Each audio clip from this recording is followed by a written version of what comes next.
She was brilliant. I think, more than a poet, I think we should be recognizing her as a great American philosopher. Her writings reach that level of thought in terms of what does language mean. She did a whole essay on just one word, woman. It was quite an interesting essay to read, just one word. One time her doctor came here with her son. She would often bring her children with her. She was very kind to them, and she would always give them little gifts. And one day she gave her son the gift of a word. She wrote down a word and then wrote down the definition, and that was the gift. Well, I'm a retired attorney, and I was practicing law in Sebastian, and this little tiny lady walked in who had these piercing blue eyes that kind of looked right through you. I thought, well, this is a startling lady. I meet a lot of interesting people in my business, and she was one of the most interesting. They wanted us to leave the campus of the Environmental Learning Center. We were right in the middle of getting ready to do a renovation of the house, and we were asked to move the house. So we had to just sort of put all that on hold and work on this project, which has taken 2 years. So when we ultimately decided on the location of the Mueller campus at Indian River State College, I was excited by the idea. To me, it seemed like such a natural fit with the university, the opportunity to offer the legacy of Lower Riding Jackson to the educational community. Although it was an expensive move, it just kind of made a lot of sense.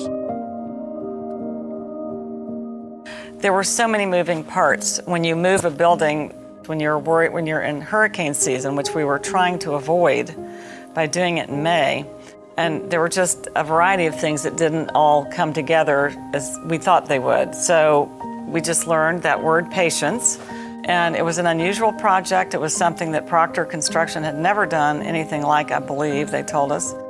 And then Brownie, who's the mover, who's the actual person that moved it, or company, yeah, I think it was a labor of love for all of them to a degree at some point. And I think at some point they all kind of became a little, emotionally involved in it, because it's kind of the house sort of does that to you. It can kind of pull you in.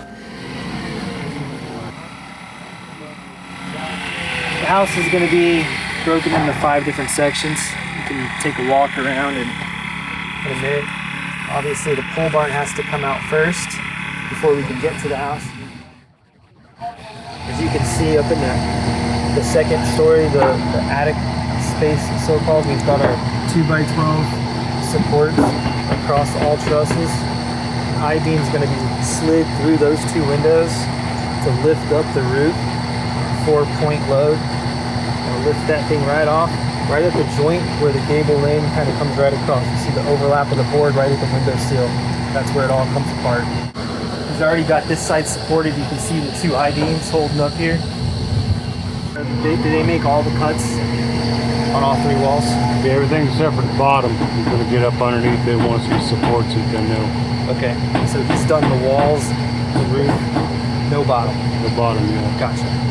Well, we took some boards up inside the house to just see what we got to deal with. When Jackie Jacobs agreed to oversee and be the commandant, and she asked if I would help, and I said, yes, I would help. But she was the commandant and was wonderful and really led things very well and handled all the people that were involved in it.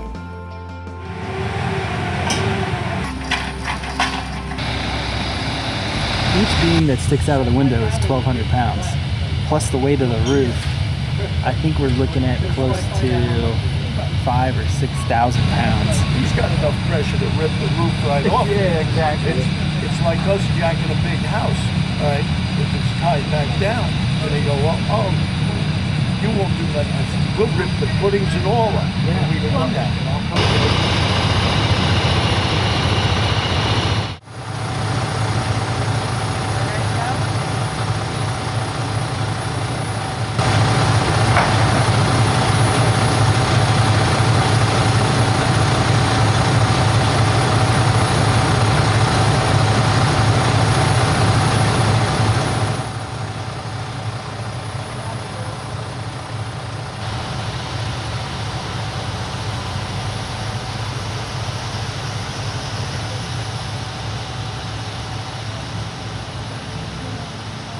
spoke with a British accent, and she was not British, which was curious, but she spent a lot of time in England.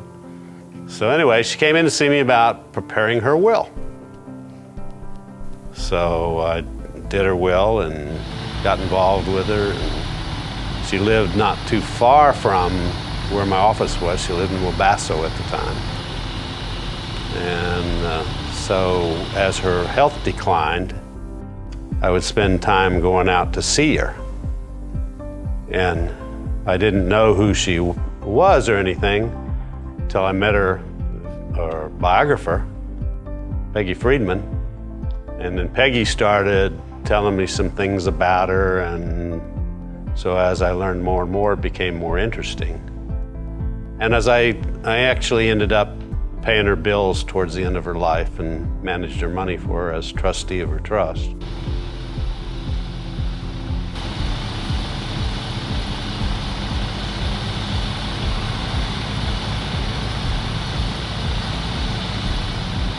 She started running out of money. I had sold her house in 13 acres. And the sale did not include her house, it was just the land. So we wanted, I knew at that time that she had a historic house. We wanted to preserve that. We started running out of money though. And we had leased back her house for 5 years. And she was doing great after 4, and I'm saying, we're running out of money. What are we gonna do here? So we started looking for a relocation of her, but she did pass away within the 5 years. Ed Schlitt, who is the man who bought the property, was gracious enough to give us an extension of time on the lease, which allowed us to be able to locate a place to move the house to, which turned out to be the Environmental Learning Center, which wasn't far from the location of her house. So I think she would have been happy with that. And she was an ardent environmentalist. So I think she would have been happy with the fact that her house was still connected to the environmental community. You know, Steve Moeller was a CPA in the community at the time, and Greg Smith was an educator. I think he was like assistant superintendent of schools and so forth. And I think he read something about her and became interested and excited about preserving the local legacy. And so they both were very interested and helped us. The three of us decided we wanted to form the foundation to preserve the life and interests of Lower Riding Jackson. So initially it was just the three of us, and we struggled along and kept the assets intact. Our evolution as an organization was including more and more the literary part of Lower Riding Jackson's legacy, not just the environmental part. Because originally it was considered an historic house that was environmentally sensitive and all that.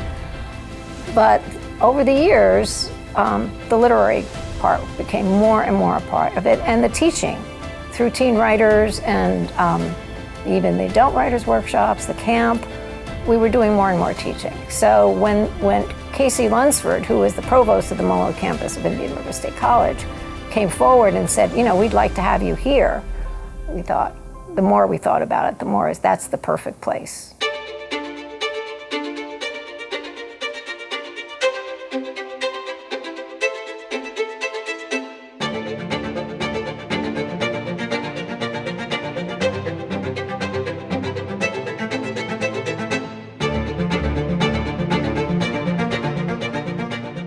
Having us on the campus of the community college with all the possibilities that brings for academic work and working more with kids at a different level, with students at a different level. It's just very exciting. We're all eager to be there and get this started. There were so many more things. It was a lot more complicated this time than initially, because we only moved at about a mile The original move was very short, and you have to get permission from the town, which we actually didn't have to do Vero Beach because we skirted around Vero Beach. But we had to do the county, you have to do the state, we crossed the railroad tracks. You have federal things that you have to go through. You have to get permits from all of these places, people, and they all have to coincide. So we all breathed a sigh of relief that the house would be safe for 15 years, in a place that wanted it and respected it and all that. Then we had to figure out, how do you pay for it and who's going to do it? Those are really big jobs. Then we knew that we were not competent. We didn't have anybody on our board competent to do the logistics. One of our board members, Jackie Jacobs, said, well, I will bird dog this and make it happen, but I can't do it myself. And so Proctor Construction stepped forward, and we have a contract with them to do all the logistics, but they don't move houses. So then we had to use a house moving company, which is called Brownie. And so they did the house move, and Proctor has done all the rest, and we're moving right along.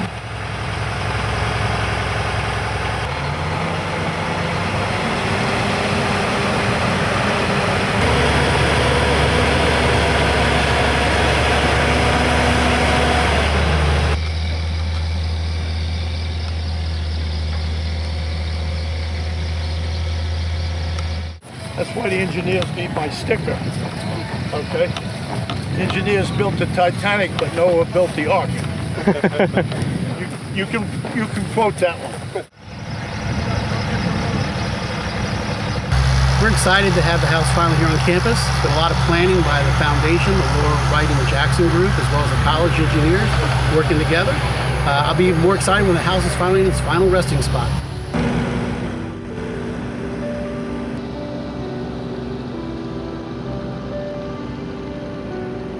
the house is being put back together again like Humpty Dumpty, just bit by bit, little shell by shell, and it's going to, I think, ultimately be an asset for the college, and it's definitely an asset for us. We are so excited to have parking spaces and bathrooms, close by, and to be able to collaborate with the college, because I think it's going to be a lot of fun, from historical, literary, and environmental. We've got a lot of things that we're going to be able to work with them on. We're excited about it.